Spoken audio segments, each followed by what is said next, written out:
કિમર્થમ વ્યર્થમ દો વ્રજત કુપથે કુત્સિત કથે. આ કેટલા સખત શબ્દો મળે છે. નકામી ડાચા કુટી. શું આત્મકલ્યાણનો કોઈ રસ્તો છે કે નથી? આમાં તમારા આત્મકલ્યાણમાં જે ચીજ કામની નથી એ ચીજ ના શું કરવા બોળાકોટી કરો છો? હમણાં હેડ્યા જશો તો અત્યારે ગઈ જશે, આ ગઢ પણ આવશે તો ઉભું રહેશે તો કઈ તમને કોઈ કૂતરો પૂછશે નહીં, પછી શું કરશો? આ વાત કેટલી સખત શબ્દોની અંદર વ્યાસ નારાયણે લખી છે. આની અંદર કિમર્થમ વ્યર્થમ બો વ્રજત કુપથે કુત્સિત કથે પરીક્ષિત સાક્ષી સ્યાત શ્રવણગત મુક્તિયુક્તિ કથને ભાગ્યોદયેન બહુ જન્મ સમાર્જિતેન. એટલા સુંદર શબ્દો વાપર્યા છે. તમારું કેટલું મહાભાગ્ય છે તારે મનુષ્ય શરીર મળ્યું.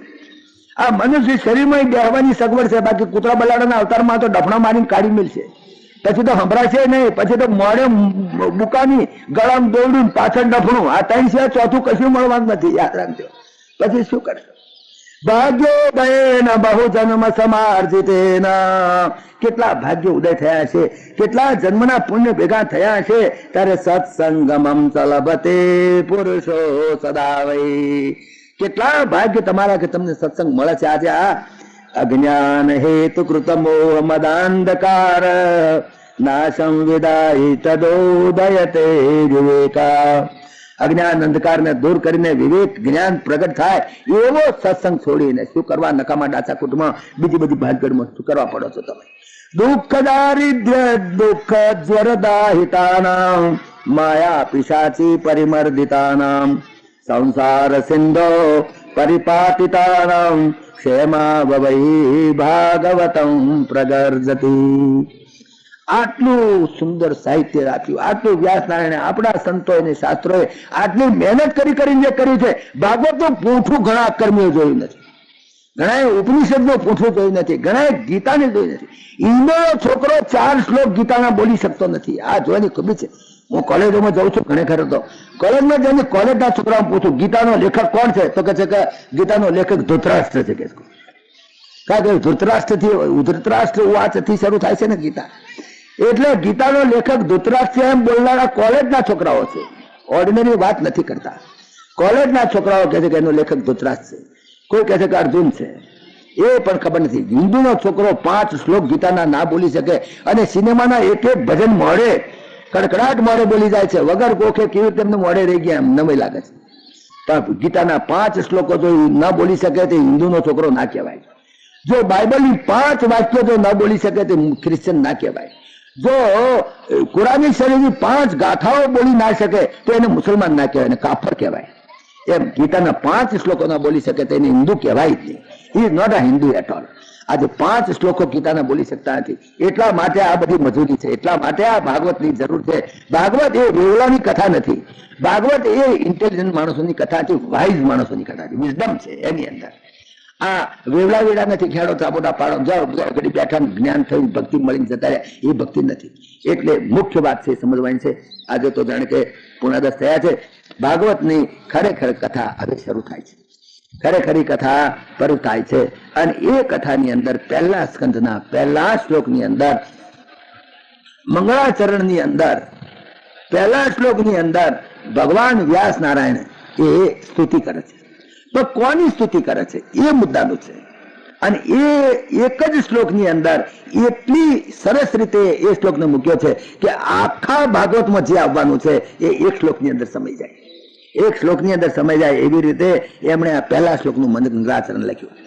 જન્માદ્યતોન્વયાદિતરતા ચાર્થેષ્વિઘ્ન સ્વરાટ તેને બ્રહ્મ હૃદયાદિ કવયે મુહ્યન્તિ યત સૂરયઃ તેજો વારિ મૃદામ યથા વિનિમયો યત્ર ત્રિસર્ગો મૃષા ધામ્ના સ્વેન સદા નિરસ્તકુહકં સત્યં પરં ધીમહિ સત્યં પરમ ધીમહિ સત્યમ પરમ ધીમહિ. અમે એનું ધ્યાન કરીએ છીએ, અમે એનું ધ્યાન કરીએ છીએ, એ સત્યનું ધ્યાન કરીએ છીએ. નથી તો કૃષ્ણનું, નથી તો રામનું નામ લીધું, નથી કોઈ મૂર્તિનું, નથી કોઈ મહાદેવનું, નથી કોઈનું, માત્ર અમે સત્યમ પરમ ધીમહી, એ શબ્દનો જ ખરી ખૂબી છે. આ સત્યમ પરમ ધીમહી ની અંદર તો આખી ગાયત્રી સમાઈ ગઈ. ગાયત્રી આખી સત્યમ પરમ ધીમહી, ભૂર્ભુવા સ્વા તત્સવિતુર્વરેણ્યમ ભર્ગો દેવસ્ય ધિયો યો ન પ્રચોદયાત. ધીમહી, ધીમહી ની અંદર તો આખી ગાયત્રી મૂકી દીધી. અને જન્માદ્યસ્ય જે પહેલો શબ્દ વાપર્યા એની અંદર આખું બ્રહ્મસૂત્ર મૂકી દીધું. બ્રહ્મસૂત્ર જેને જોયું હોય એને કહીએ છીએ. ઘણા તો જોયું જ નથી કે વોટ ઇઝ બ્રહ્મसूत्र. पहली बात तो ये, अरे ब्रह्म किस चिड़िया का नाम है वो भी मालूम नहीं. तो ब्रह्मसूत्र तो बात ज क्या करे. ब्रह्मसूत्र નું પહેલું સૂત્ર છે જન્માદ્યસ્ય. અમે એ સત્યનું ધ્યાન કરીએ છીએ, સત્યનું ધ્યાન કરીએ છીએ. પરમાત્મા સત્ય છે, માત્ર પરમાત્મા જ સત્ય છે. હવે આ વાત સમજાવી મુશ્કેલ પડે. બ્રહ્મ સત્યમ જગત મિથ્યા એમ આપણે બોલીએ તો આપણે બોલવામાં તો બોલી જઈએ બ્રહ્મ સત્યમ જગત મિથ્યા. હું બોલું છું, તમે સાંભળ્યું હશે ઘણી વખત બ્રહ્મ સત્યમ જગત મિથ્યા, બ્રહ્મ સત્ય છે જગત મિથ્યા છે. હું રોજ બોલું છું સવારમાં ઉઠું ત્યારથી. તો સવાર જેવું તો તારે જગત મિથ્યા બોલું, પણ 12 વાગે પેટમાં ઘંટ વાગે ને જગત સત્ય દેખાય. મને જગત સત્ય દેખાય. પછી તો હમણાં તો તાર આવે કે તમારો છોકરો પડી ગયા છે તો હમણાં ભાગવત મૂકી દે નહીં, તો એ મિથ્યા નહીં, સત્ય. જગત સત્ય લાગે છે, મિથ્યા છે કહીએ છે પણ અનુભૂતિમાં આવ્યું નથી. બ્રહ્મ સત્ય છે એ પણ અનુભૂતિમાં આવ્યું નથી, કારણ કે બ્રહ્મને જોયો જ નથી. જોયો હોય તો બ્રહ્મ સત્ય દેખાય. બ્રહ્મ સત્ય દેખાય ક્યારે? દેખે તો સત્ય દેખાય, પણ દેખે છે જ નથી. પણ ખરી વાત દેખાતો નથી, છે પ્રચુર પ્રમાણમાં, અને છતાં દેખાય નહીં. એ એની ખૂબી છે, એની નવાઈ છે. તમને એક વાત કરું કે તમે કોઈ માછલીને એમ પૂછો કે ત્યાં સમુદ્ર જોયો છે? ના ભાઈ, મેં તો સમુદ્ર જોયો જ નથી. અરે મૂર્ખી, તું શું વાત કરે છે? તું સમુદ્રમાં તો જન્મી છું, તું સમુદ્રમાં જ જીવું છું, તું સમુદ્રમાં જ મરવાની છું. તારી ઉત્પત્તિ, તારી સ્થિતિ, તારો લય બધું સમુદ્રમાં છે.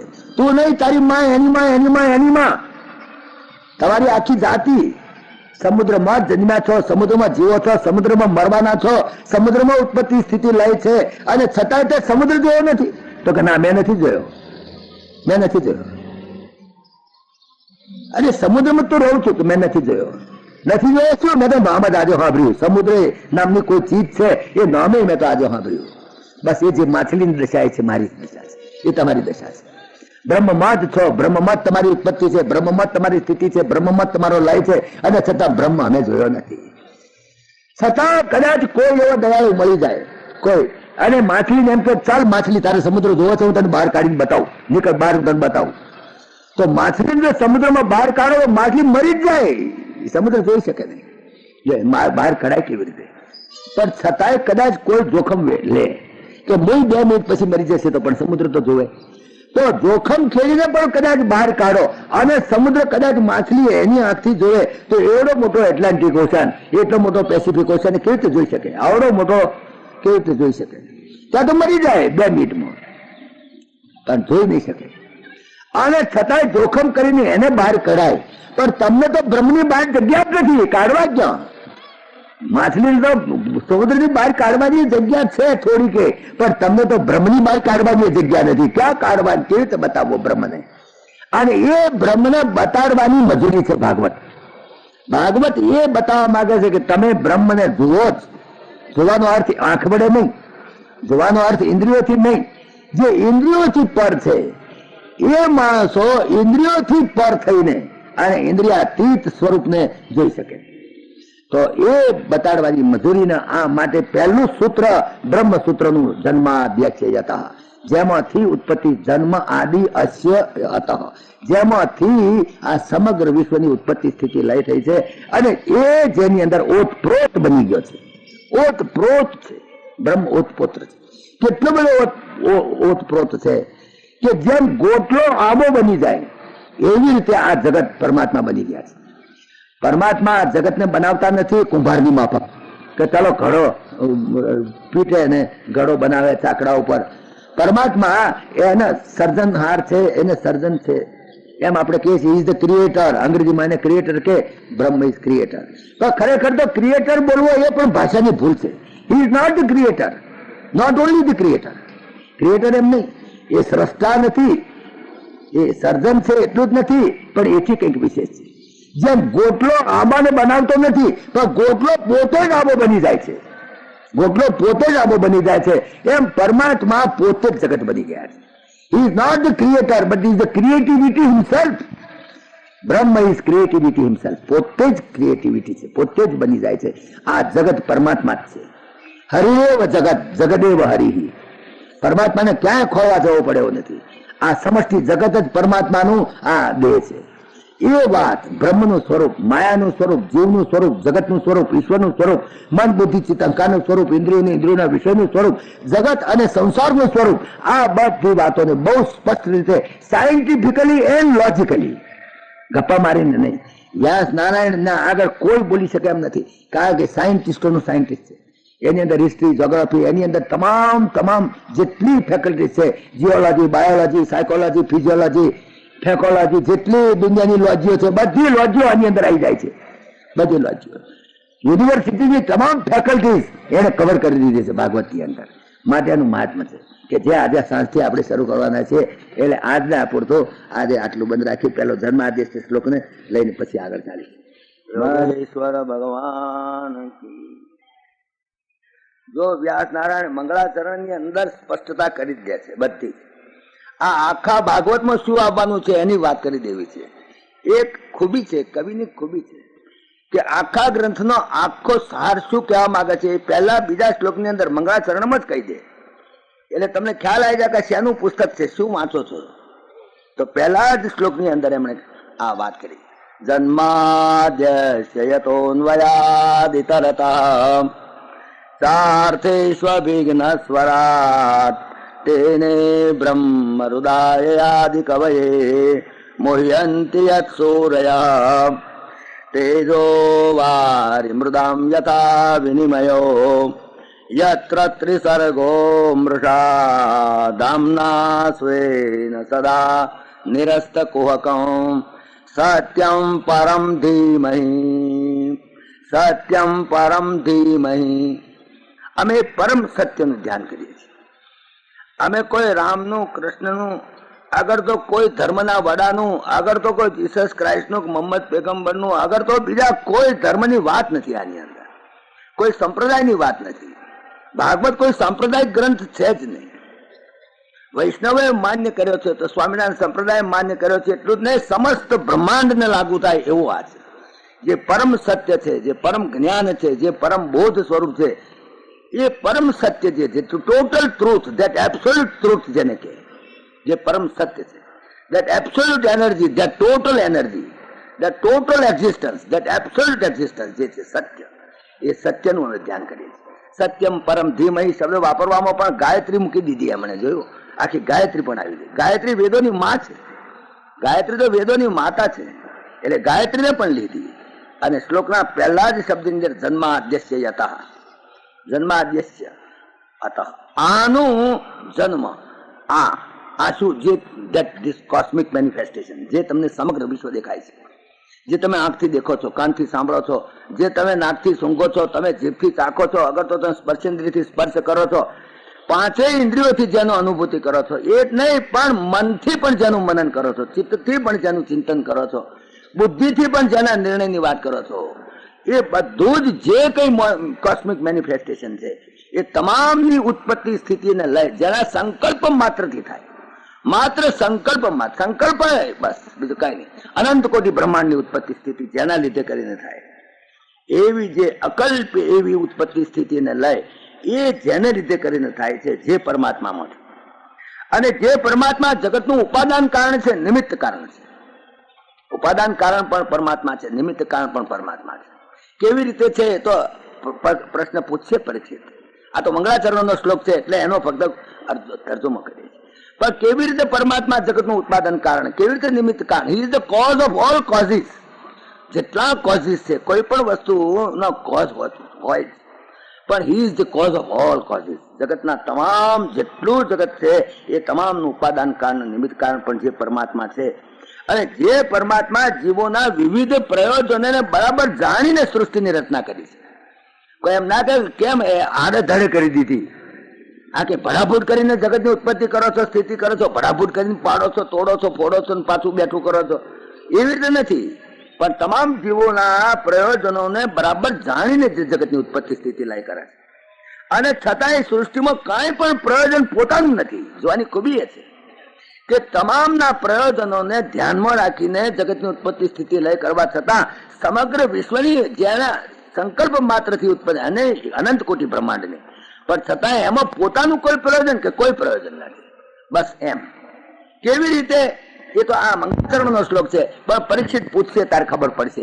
એ આખી વેદાંતની ફિલોસોફી કાલે સવારથી શરૂ થશે, પણ અત્યારે તો મંગળાચરણનો શ્લોક છે.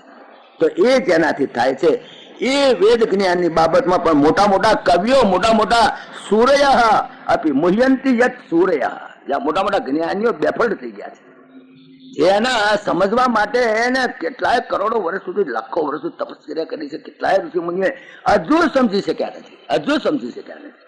એવા જે સૃષ્ટિમાં કોઈ વેદ જ્ઞાનની બાબતમાં તો કોઈ સમજી શક્યા નથી. મોટા મોટા ઋષિઓ વેદ જ્ઞાન જેમણે માત્ર બ્રહ્માના હૃદયમાં એમણે ફક્ત વિસ્તાર્યું. એમણે તેને બ્રહ્મ હૃદય આદિ કવિ પરમાત્મા મુહ્યંતી યત સૂર્ય અને તેજો વારી મૃદામ યથા વિનિમયો. અને છતાંય તમે જુઓ કે એનો જે આકાર, એનું જે રૂપ આ જગતનું જે તમને કઈ દેખાય છે એ બધું તમે જુઓ તો પાણી અને જમીનના અરસપરસથી જેમ તમને પેલું મૃગજળ દેખાય ને, એવું મૃષા છે પાછું. આવું હોવા છતાં મૃષા મિથ્યા. આવું હોવા છતાં મૃગજળ શું છે? ફક્ત પાણી, રેતી, ગરમ અને સૂર્યના કિરણોનો મેળ થાય છે, તમને મૃગજળ દેખાય છે, પાણી દેખાય છે જ નહીં. છતાં ખરેખર નથી, છતાં જે ખરેખર દેખાય અને ખરેખર જે છે ખરેખર દેખાય નહીં. બસ એ જ એની ખૂબી છે. બ્રહ્મ સત્ય છે છતાં દેખાતું નથી. જગત મિથ્યા છે છતાં આમ દેખાય છે, હાથું દેખાય છે, જાણે છે જ એમ. તો એ પ્રકારનું જે મિથ્યાભાસ ઉભો થઈ જાય છે, મિથ્યાભાસ એ એની માયાની ચિત્ત શક્તિ. અને એ ગુણાત્મક સૃષ્ટિના ધર્મો જેમની અંદર મિથ્યા માની લેવામાં આવ્યા છે, એની અંદર એ ધર્મો નથી. સચ્ચિદાનંદ ની અંદર આ ગુણાત્મક સૃષ્ટિના ધર્મ નથી. માયાથી પર એવા પોતાના વડે જે સદા સર્વદા પોતાના જ પ્રકારના અજ્ઞાન અંધકારને દૂર કરાવનારા એવા જે પરમાત્મા, એવું જે પરમ સત્ય, એ પરમ સત્યનું ધ્યાન કરીએ છીએ. તેજો વારી મૃદામ યથા વિનિમયો યત્ર ત્રિસર્ગો મૃષા ધામના સ્વેન, પોતાના તેથી ધામના સ્વેન સદા નિરસ્તકો અગમ સત્યમ પરમ ધીમહી. આ પહેલા મંગળાચરણના શ્લોકની અંદર સત્યનું ધ્યાન કર્યું. પરમાત્મા સત્ય, બ્રહ્મ સત્ય, એનું ધ્યાન કર્યું. જેને વેદો ઉપનિષદોમાં બ્રહ્મ કે છે ને, એને જ પુરાણોમાં પરમાત્મા કે છે. પુરાણોમાં આપણે એને પરમાત્મા કહીએ છીએ, એને વેદો ઉપનિષદો બ્રહ્મ કે છે. બ્રહ્મ અને પરમાત્માના ઘૂંટવાડામાં પડશો નહીં, અને એનું ચોખ્ખો કરશે આગળ.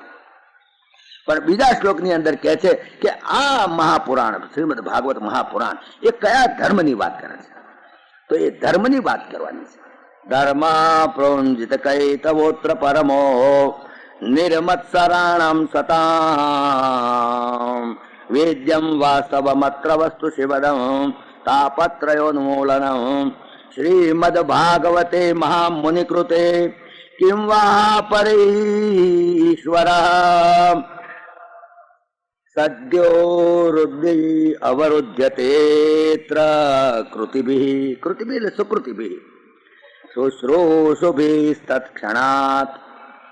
આ જે મહાપુરાણની અંદર જે ધર્મનું વર્ણન કર્યું છે એ સત્પુરુષો જે મત્સર રહિત હતા, જેનામાં કઈ માત્સર્ય નહોતું, એવા સત્પુરુષોએ ભગવાનનો સાક્ષાત કરાવે એવા ધર્મનું નિરૂપણ કર્યું છે. ધર્મ કયો? ખરો ધર્મ કયો? સાચો ધર્મ કયો? જે પરમાત્માનું ધ્યાન કરાવે, જે પરમાત્માની પ્રાપ્તિ કરાવે, એ ધર્મ. ધર્મના તો ઘણા અર્થ થયા છે ને ઘણા અર્થ આપણે કરવાના છીએ. ધર્મ તો કેટલા અને કેવી જાતના. તમે ચાર કરો હિન્દુ ધર્મ, મુસલમાન ધર્મ, એ બધા ધર્મો કે છે. વળી કેટલાક દેહના ધર્મો, વળી કેટલાક માતા પિતા પ્રત્યેના ધર્મો, કેટલાક દીકરા તરીકેના ધર્મ, કેટલાક પતિ તરીકેના ધર્મ, પત્ની તરીકેના ધર્મ, સમાજ પ્રત્યેના ધર્મ. આ ઘણા ધર્મો છે. નોકરી ધંધા પ્રત્યેના ધર્મો, એથી વધારે પદાર્થોના પણ ધર્મ, લોખંડનો પણ ધર્મ, ડૂબવું અને ડૂબાડવું એ લોખંડનો ધર્મ, પલળવું ને પલાળવું એ પાણીનો ધર્મ. એવા એ ધર્મો એક વસ્તુના ધર્મ છે, દરેક વસ્તુના ધર્મ છે. પણ અહીં જે ધર્મનું નિરૂપણ કર્યું છે એ ધર્મ પરમાત્માની પ્રાપ્તિ કરાય છે. તમને આ બધું સમજાઈને તમને પરમાત્માને એપ્રોચ કરાવી દે એવો જે ધર્મ છે, જે એમની અંદર નિષ્કપટ ધર્મ છે. નિષ્કપટ, એમાં કોઈ કાપટ્ય નથી, એમાં કોઈ લુચ્ચાઈ નથી, એવો ધર્મ. એવો ધર્મ જે છે, અને એ જે શાંત પરમ આનંદને પ્રાપ્ત કરાવે એવો અને સૌને જાણવા યોગ્ય વાસ્તવિક વસ્તુ જે પરમાત્મા જે છે એ આ ગ્રંથની અંદર પ્રગટ કરેલા છે. પરમાત્માનું પ્રાગટ્ય છે આ ભાગવતની અંદર. તો પછી શ્રીમદ ભાગવતે મહામુનિ કૃતે કિંવા પરૈરેશ્વર, આથી વધારે કયો ધર્મ તમારે જોઈએ છે? જે તમામ ધર્મો જેની અંદર આવી જાય છે, હાથીના પગલામાં જેમ બધું આવી જાય એમ આ ધર્મ એવો એને ગણાયો કે જે ધર્મ આખા યુનિવર્સને લાગુ થાય. એકલા ઇન્ડિયાને નહીં, એકલા વૈષ્ણવોને નહીં, એકલા અમેરિકા, ઇંગ્લેન્ડ, જાપાન, જર્મની બધામાં આ ધર્મ લાગુ થાય. એટલું જ નહીં પણ અનંત કોટી બ્રહ્માંડમાં એક જ ધર્મ જે લાગુ થાય એ ધર્મની વાત અહીં કરે છે. આમાં ક્યાં કોઈ જગ્યાએ માત્સર્ય છે, આમાં ક્યાં કોઈ જગ્યાએ કપટ છે? નિષ્કપટ ભાવથી બિલકુલ ધર્મો પ્રોંજિત કેતવા આઉટ ઓફ રાસ્કેલિટી ઓર લુચ્ચાઈ નથી જેની અંદર. એવો ધર્મ અહીંયા આગળ બતાવેલો છે. અને એમ કહીને ત્રીજા શ્લોકની અંદર તો જે આપણે શ્લોક પહેલા દાડે કહ્યો હતો, નિગમ કલ્પતરોર ગલિતમ ફલમ, એ ત્રીજા શ્લોકની અંદર ભાગવતનું વર્ણન કર્યું કે આ તો વેદો ઉપનિષદો રૂપી જે મહાવૃક્ષ છે, જે કલ્પવૃક્ષ છે, એની ઉપર પાકીને ખાક થઈ ગયેલું એવું ફળ છે. અને એ ફળ તમે પીવો. નિગમ કલ્પતરોર ગલિતમ ફલમ શુકમુખાદ અમૃતદ્રવ સંયુતમ પિબત ભાગવતમ રસમાલયમ મુહુરહો રસિકા ભુવિ ભાવુકા. તૈયાર થઈ જાઓ રસ પીવા માટે, એમ કરીને સિદ્ધિ વાર્તા શરૂ કરી દે છે. 3 શ્લોકની અંદર મંગળાચરણ લઈ અને સિદ્ધિ વાર્તાની શરૂઆત કરે છે. વાર્તાની શરૂઆતની અંદર કે છે કે એક વખત ચોથા શ્લોકમાં જ ત્યાંથી જ વાર્તા શરૂ થાય છે. એક વખત નૈમિષારણ્યની અંદર સૌનકાદિક ઋષિઓ ગયેલા. આ મુખ્ય નૈમિષારણ્ય શું છે એ વાત તો આપણે ગઈકાલે કહી ગયા છીએ. નૈમિષારણ્ય એવી એક પવિત્ર ભૂમિ છે જ્યાં આગળ પરમાત્માનું ચક્ર દોડતું દોડતું ગયું, ત્યાંની નિમિ તૂટી પડી. એ બધા સૌનકાદિક ઋષિઓ એ જગ્યાને પસંદ કરી કે આ જગ્યાએ અમે સત્ર ગોઠવીશું. નાના મોટા અનેક સત્રો, સેમિનારો ત્યાં આગળ ગોઠવાતી હતી. તો આ વખતે પણ એ લોકોએ વિચાર કર્યો. બધા ઋષિઓ નૈમિષારણ્યમાં ગયા, સૌનકાદિક ઋષિઓ બધા, અને ત્યાં જઈને એમણે 1000 વર્ષનું જ્ઞાન સત્ર કર્યું. કોઈ વખત અઠવાડિયાનું હોય, કોઈ દર મહિનાનું હોય, કોઈ દર 6 મહિનાનું હોય. આ ફેરો 1000 વર્ષનું સત્ર. કેટલું લાંબુ સત્ર છે! આપણા મનથી લાંબુ, તીર્થનું આયુષ પણ લાંબુ હતું. એટલે એમને 1000 વર્ષની વધારે નહીં, આપણે 10 દાડે એમને 1000 વર્ષ એવું. તો એવું 1000 વર્ષનું એક જ્ઞાન સત્રનું આયોજન કર્યું. અને એમણે સુત પુરાણી પાસે જઈ અને એમણે પ્રશ્નો પૂછ્યા. જો પ્રશ્નોથી શરૂઆત થાય છે, આપણે કાલે પણ જોયું, આજે સવારે પણ જોયું, પ્રશ્ન અને ઉત્તરમાં આખા આપણા બધા શાસ્ત્રો લખેલા છે. પ્રશ્નોત્તરી છે. એમને તમે બોલો ને સાંભળીએ એવું નહીં. બસ અમારે પૂછવું છે. જેને પૂછવું છે, જેને જિજ્ઞાસા છે, એ જિજ્ઞાસા કઈ લઈને જાય તો પેલો જવાબ આપે, ને તો કઈ નહીં. તમારે પૂછવું નથી, તમારે કેવું નથી. તો જિજ્ઞાસા લઈને જાય છે અને બહુ માર્મિક સવાલો પૂછે છે. સૌનકાદિક ઋષિઓને એમને કઈ ખાવાની ખોટ નથી કે એમને કઈ દુઃખ નથી, તે પૂછે. સમષ્ટિના કલ્યાણ માટે, સમગ્ર જગતના કલ્યાણ માટે, તમામ જીવોના કલ્યાણ માટે સંતો હંમેશા પ્રશ્નો પૂછતા હોય છે. તો સૌનકાદિક ઋષિઓ ત્યાં જઈને સુત પુરાણી આગળ પ્રશ્ન પૂછ્યા. લગભગ 6 પ્રશ્ન પૂછે છે. આ પ્રશ્નો બહુ માર્મિક છે, બહુ અદભુત પ્રશ્નો છે, એને આપણે સમજવા છે. ત્યાં આગળ જઈને એમણે પહેલો પ્રશ્ન તો એ પૂછ્યો કે મહારાજ, તમામ શાસ્ત્રો જેટલા છે, તમામ પુરાણો જેટલા છે, અને ગુરુજનોએ પણ ઘણા ઉપદેશો કરેલા છે, એ બધામાં કળિયુગી જીવોનું પરમ કલ્યાણ કેવી રીતે થાય એ બતાવો. કારણ કે કેટલા પુરાણો વાંચીએ, કેટલા શાસ્ત્રો વાંચીએ, અરે તમે જુઓ તો ટનના ટન ભરીને પુસ્તકો તૈયાર થાય છે દર અઠવાડિયે. તમે મને આગળ પૃથ્વી ઉપર ભાર વધી જાય એટલા બધા પુસ્તકો અત્યારે તૈયાર થાય છે. તો આટલા બધા પુસ્તકોમાંથી કયું પુસ્તક અને કયો ધર્મ અને કઈ વસ્તુ, કયો ઉપદેશ જેને ગ્રહણ કરીએ કે અમારી પરમાત્મામાં પ્રાપ્તિ થાય, એટલું જ નહીં પણ અમારા પહેલા તો કળિયુગના જીવો જે દુઃખી છે એમનું પરમ કલ્યાણ કેવી રીતે થાય, નિશ્ચિત કલ્યાણ. જો ભગવદ્ ગીતાની શરૂઆતમાં એ જ પૂછ્યું ને અર્જુને, કાલે વાત કરી હતી કે યત શ્રેયશ્ચા નિશ્ચિતમ બ્રૂહિ તન્મે. હા, નિશ્ચિત શ્રેય. શ્રેય તો ઘણા છે. શ્રેય તો બંગલો મળે તો મારું શ્રેય થયું કહેવાય, દીકરો મળે તો શ્રેય થયું કહેવાય, પૈસા મળે તો શ્રેય કહેવાય, પણ એ નિશ્ચિત નહીં, અનિશ્ચિત. એ ક્યારે જતું રહે ખબર ના પડે. એ ના જતું રહે તો મને હોકી કાઢે, પણ રે નહીં મારી પાસે. એ લઈ ના જવાય, જોડે ના લઈ જવાય.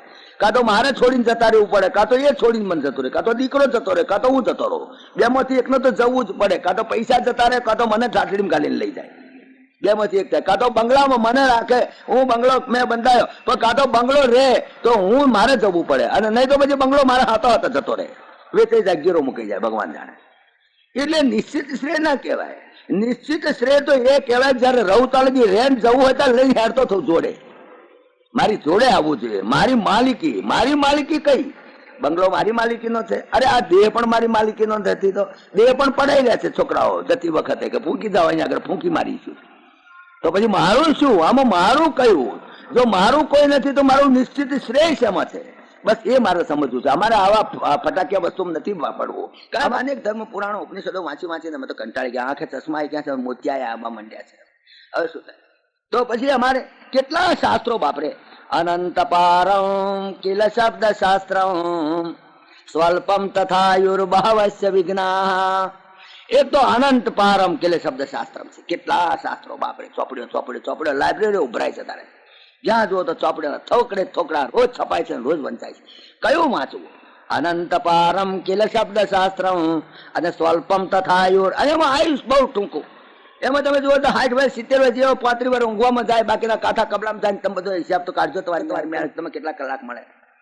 તો આ બધી ઉપાધિઓ કાંઠા કબલા ને હવાના પર ઉઠ્યા, નાયા ધોયા ને બૈરા છોકરાને દવાખાને લઈ જાઓ, લાવો ને નોકરી કરો, ધંધો કરો, વેપાર કરો, હા જે ઘેર આવો ને વેવાઈ વેવાણી ને માથા ચીક ને કઈ તમે જુઓ તો ક્યાં પતા, ક્યાં વાંચવા થોથા વાંચવા કેટલા.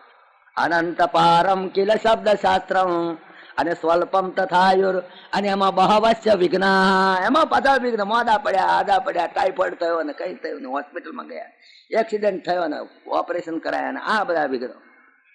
તો તારે શું કરવું? કે સારમ તતો ગ્રાહ્ય મુપાસ્ય ફલગુર, બધું નકામું છોડી દે, સાર ને પકડી લો. હવે બહુ ટાઈમ નથી, કેટલા દાડા આવે? તો સારમ તતો ગ્રાહ્ય મપાસ્ય ફલગુર હંસૈર યથા ક્ષીરમિવાંબુ મધ્યાત, જેમ પાણીમાંથી ક્ષીર ખેંચી દે એમ તમે હવે તો સાર વાંચશે, સાર વાંચો, બીજું નથી વાંચ. માટે સાર શું એમને કહી દો, મારા નિશ્ચિત શ્રેય અમારું કેવી રીતે થાય. બીજો સવાલ એને પૂછ્યો કે નિશ્ચિત શ્રેય માટેનું સાધન કયું બતાવો. કારણ નિશ્ચિત શ્રેય તો કરવા જઈને કહ્યું કઈ આવવું પડે છે, એનું ખરેખર સાચું સાધન શું છે અમને બતાવો. અને ત્રીજો સવાલ અમારે એમ પૂછવો છે, મહારાજ તમે વાતો બધી કરો છો કે ભગવાન તો સચ્ચિદાનંદ છે, ભગવાન તો નિરાકાર છે, નિર્ગુણ છે, અને આવું બધું કેટલા બધા વર્ણન કર્યા તમે તો, નિર્ગુણમ નિષ્ક્રિયમ નિરાવલંબમ અજમ ને બધા તમે જો જાય, અનાદિ અખંડ અનંત અચેત્ય અભેદ્ય, અરે કઈ કઈ લાંબુ લાંબુ લાંબુ ચીધું. તો એવા જે નિરાકાર છે અજન્મા પરમાત્મા, એમને દેવકી ઘેર જન્મ શું કામ લેવો પડ્યો વગર ભાવનો?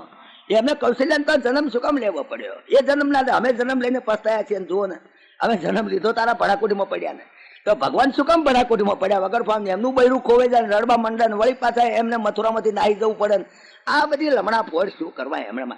એમને એમ ફૂંક મારીને ના ઉડાડી મેલા બધું, એમને એમ ફૂંક મારીને બધું હરખું ના કરી નાખે. એ તો ઈશ્વર કરતું અકર્તું અન્યથા કરતું સમર્થા ઈશ્વર. તો એ પરમાત્માને આ પ્રમાણે દેવકીના પેટે જન્મ લેવો, અવતીર્ણ શા માટે થવું પડ્યું? નિર્ગુણ મટીને સગુણ શું કરવા બનવું પડ્યું? નિરાકાર મટીને સાકાર શું કરવા થવું પડ્યું? શું જરૂર હતી? બહુ માર્મિક સવાલો છે આ બધા. અને ભગવાન શ્રી કૃષ્ણ કહે છે કે બહુ લીલાઓ કરી. તો લીલાઓ તો સમજાવો અમને, કેવી લીલાઓ કરી? લીલા કોને કહેવાય? લીલા શબ્દ તો અમને નથી સમજ પડતો. અમે તો લીલા એટલે ઘણા તો લીલા શબ્દ જ નથી સમજાય, એટલું જ નહીં પણ લીલા શબ્દનો કોઈ લેંગ્વેજમાં અધરવર્ડ નથી. લીલાને ઘણા ગેમ કે છે, પણ it is not a game also, game નથી. કેટલાક એને ડિવાઇન ગેમ કે છે. અરે ડિવાઇન ગેમ પણ ખોટો શબ્દ છે, એ પણ ભાષાની ભૂલ છે. લીલા એટલે શું? લીલાનો કોઈ અધરવર્ડ તમને નહીં મળે. લીલા હંમેશા તમે જો હું તમને વાત કરું કે કોઈ પણ ગેમ હોય તો એ ગેમની અંદર હંમેશા ઓછામાં ઓછા 2 માણસો તો હોય તો જ ગેમ રમાય. 2 માણસ હોય તો રમાય, એક જણથી રમાય નહીં. કેટલીક ગેમ તો 4 જણા જોઈએ, પત્તા રમવા 4 જણા જોઈએ, ક્રિકેટમાં તો 11 જણા જોઈએ. 11 થી ઓછા ના ચાલે, 7 જણાથી કઈ ક્રિકેટ ના રમાય. તો ગેમમાં એક કરતા વધારાનો દ્વૈત આવી જાય, દ્વૈત આવી જાય, એમાં મિનિમમ 2 જોઈએ. પણ આ લીલા જે વર્ણન કરશે, જે કૃષ્ણ લીલા એનું વર્ણન આવશે, અનેક જાતની દામોદર લીલા છે, પેલા કાલિય નાગ દમન લીલા છે, રાસ લીલા છે, આ બધી લીલાઓ છે, એની અંદર કંઈક અદ્વૈત તત્વ દેખાય છે, દ્વૈત નથી દેખાતું.